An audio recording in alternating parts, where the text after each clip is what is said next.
It feels like we need to talk, of course, first about the appalling disaster that struck in Grenfell Tower. Families trapped, stuck in those flats. Yeah. It's pretty clear that they've been failed. How do you rate the government's response?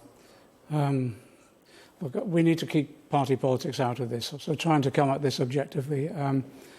I was the secretary of the Fire Brigades Union parliamentary group. I set it up, actually, about 15 years ago. And I've been listening to what the firefighters have been saying, what the FBU have been saying.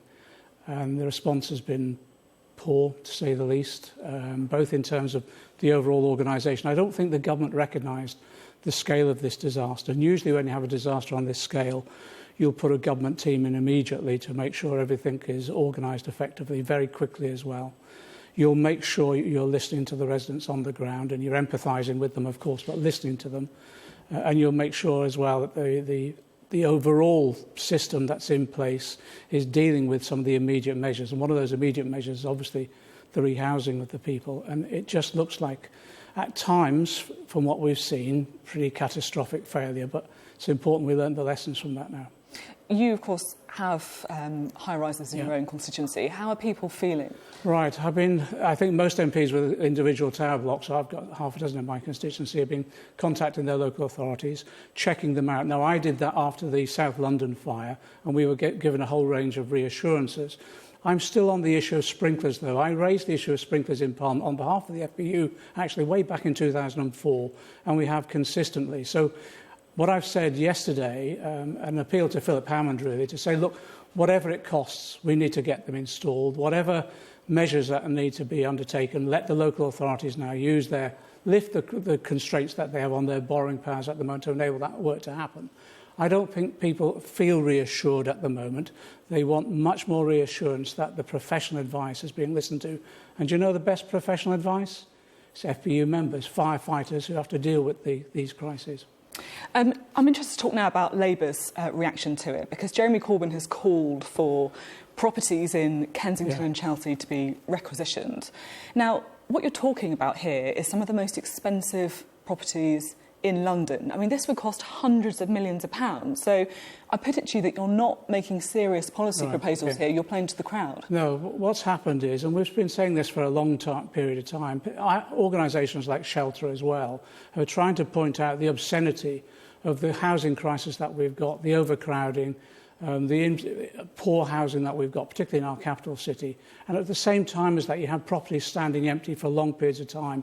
In addition to that, in London, we're blighted by the fact that we have overseas developers buying properties up and actually leaving them empty on many occasions. But these are different issues here. You're talking about the wider housing issues. You're not talking about what Jeremy Corbyn called for, which is to immediately requisition these core properties. Sophie, they are linked. They are linked.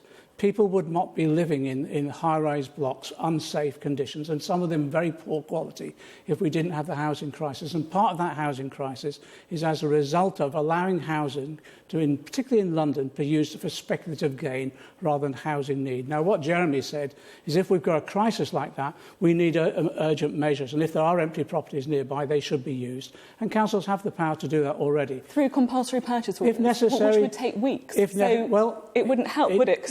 You can use the existing law extremely fast, but it does point to by law, the owners must be notified, given 21 days to raise objections. Then there's another 14 days after the any court in emergency measures, as we saw in wartime periods as well. You can requisition properties. You will need powers to do it.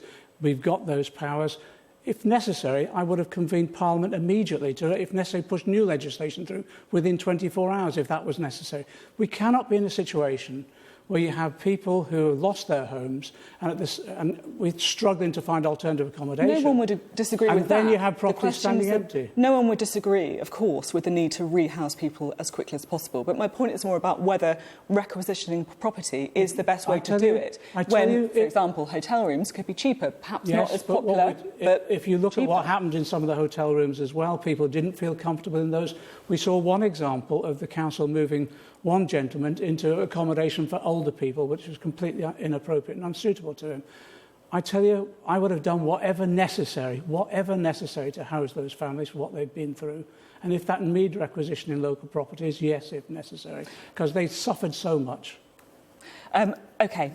Now, you're very keen, of course, as a party to criticise Theresa May for not doing enough this week. There has been criticism of Theresa May for not getting out quickly enough to meet the victims. So I'm wondering if you could help me out on something else. The local MP for Kensington, Emma Dentcode, the Labour MP, I've been trying to speak to her all week, unsuccessfully. Perhaps it's something personal, who knows. But what the cynics would perhaps suggest is that she doesn't want to do so much media because we understand that she was a member of the council's Housing Scrutiny Committee when it was looking at the redevelopment of Grenfell Tower. My understanding is, as a local councillor, she has an excellent record of raising these housing issues repeatedly. And over this last week, what has she been doing? She's been working on the ground with local residents and also liaising with the local emergency services, doing the job you'd expect of a local MP. And I'm sorry if she hasn't found time to be interviewed by yourself, but I think she's just been getting on with the job. So you're not worried at all about the fact that she's been named in reports saying that she did scrutinise that redevelopment work on Grenfell Tower? My understanding of what she's done as a local councillor is raise issues on behalf of her local constituents repeatedly and ensured that they're trying to be, again, addressed by the local council. Remember, this is a Conservative council that's in control here. There will be an exploration of their role, which I have to say over the last week has not been particularly successful. Perhaps some people would think that was a slight understatement. Now, I'm trying to keep party politics out of this. We need to explore what's happened over the last week, but there are some genuine criticisms, not coming from me, but from the residents themselves. The most important thing now is to tackle their needs, but also, as you've alluded to earlier, making sure all those other people who live in tower blocks are assured that they're safe and measures are put in place immediately to enable them to be safe. And I tell you, one of the things which I've been banging on about now for over a decade is the sprinkler system. Just listen to the firefighters. Now, before each show, I ask people on social media if there are any questions that they would like to put to any of our guests. The response for you, as usual, it was quite high, quite overwhelming. I'll just read out a couple of questions because they all seem to be along a similar theme. Ask John McDonnell why he is calling for mass demonstrations to overthrow a democratically elected government. Why does John McDonnell want people to march against a democratic result? Ask John McDonnell why he's asking for people to rise up against the government. He's a disgrace and you shouldn't give him airtime. Okay. What's your response? OK, I'm glad you've given me airtime. This arises from a debate at the Bakers Union's conference last Monday, at which a resolution came forward calling upon the TUC to organise a demonstration in the normal way, opposing the government's policies and actually opposing this government. Now, I supported that resolution and I said, let's get as many people out there as possible. Let's get 1 million people out there, because I am opposed to this government's policies. I'm opposed to, well, looks like a secret deal with the DUP, but more importantly, I'm opposed to the rollout of further austerity measures. Now, we have in this country, thank goodness, a long tradition of peaceful, democratic protest and demonstrations. That's what the unions were calling for, and I wholeheartedly support it. Now, I think people have the right to exercise that democratic right to protest and to demonstrate, to tell the government where they think it's going wrong. But it has to be peaceful. It's not about rising up or anything like that. Only a few weeks ago, I think it was about 8 weeks ago, I was on a demonstration in central London on the NHS, and I was surrounded by who? Nurses and doctors and others. And I think we put the NHS at the centre then of the general election debate, and I think we may have even pushed other parties back from further cuts and privatisation. Well, let's specifically look at what you did say, because I'm quite keen to talk about the specific thing that you called for rather than protests in general. You said we need people doing everything they can to ensure the election comes as early as possible. What we need now is every union mobilised, get out on the streets. We want 1 million on the streets of London. And that is to call for another election. Now, some people would look at that and say, you're not accepting a democratic election result. Let's listen to that result. The result was that no party won. No party won. The Conservatives got the largest number of seats, and they're trying to do a deal with the DUP. I oppose that deal, and I believe it would be better to have another general election. Now, that might come sooner rather than later. Even though Brexit talks are supposed to be starting on Monday, tomorrow. I'm afraid the problem on the Brexit talks is that we have a government in disarray. I do not know which particular line of approach is being made by the government, because they're in complete division. So I think actually removing this government, allowing a Labour government, if necessary a minority government, to come into place, would give us clear direction on all of this. Do you think Jeremy Corbyn could be Prime Minister by the end of the year then? Well, I think at the moment, the way the current government is so unstable. In the newspapers today, I'm told that some Tory MPs, quite a large number of them, have told Theresa May she's got 10 days. Others are Mr Johnson is out there on manoeuvres, we're told, in terms of his challenge for the leadership. I just think they're in absolute disarray, and it would be better, I think it would be better them standing down and letting Labour take their place. Now, finally, I do want to talk to you about Brexit, because these talks are kicking off tomorrow. We've heard from your Shadow Brexit Secretary earlier on this morning. I'm still not quite clear on Labour's position. Okay. Philip Hammond, the Chancellor, has been clear this morning to say that under the Conservative government, they want to see the UK out of the single market and the customs union. So what is Labour's position on the single market? I listened to Philip Hammond alongside you, and what he was also saying is he wants tariff-free access to the single market. And he seems to want as well the same relationship with regard to the customs union. But what I'm trying to get to the bottom of is, do you want to be a member of the single market, or is that off the table for the Labour? OK, the situation is this, and Keir Starmer explained it very clearly this morning.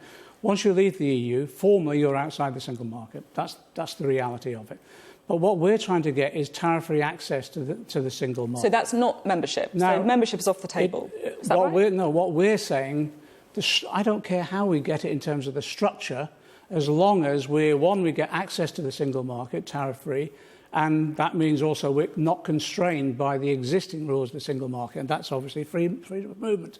Now, again, the structures become immaterial to achieve the objectives. So, just trying to read between the lines of what you're saying you don't want to be restrained by free movement. So that means no membership of the single market under a Labour government. Well, again, it means that whatever mechanism it takes to get tariff-free access to the single market, unconstrained by some of the existing rules, that's the structure that we'll go for. Now, it's been pretty clear that you can't have no free movement of people and membership of We'll the see what single comes market. out of the negotiations. That's why it's important, I think, we have clarity in the negotiations, and I don't think we're getting that from government, because actually what Philip Hammond is saying seems to be somewhat different from what Mr Johnson is saying, and somewhat different from Mr Davis is saying, and that seems to change not by the day but by the hour. OK. Some would say that Labour's position is slightly foggy as well, but I will leave that to other Interesting enough, people to isn't make it? that Because point. we've argued consistently that what's the priority in these negotiations? The economy and jobs. Actually, we're even shifting that agenda now, where even some of the Conservatives are having to address that agenda. OK. John McDonnell, thanks very much for coming on the show. Thanks a lot.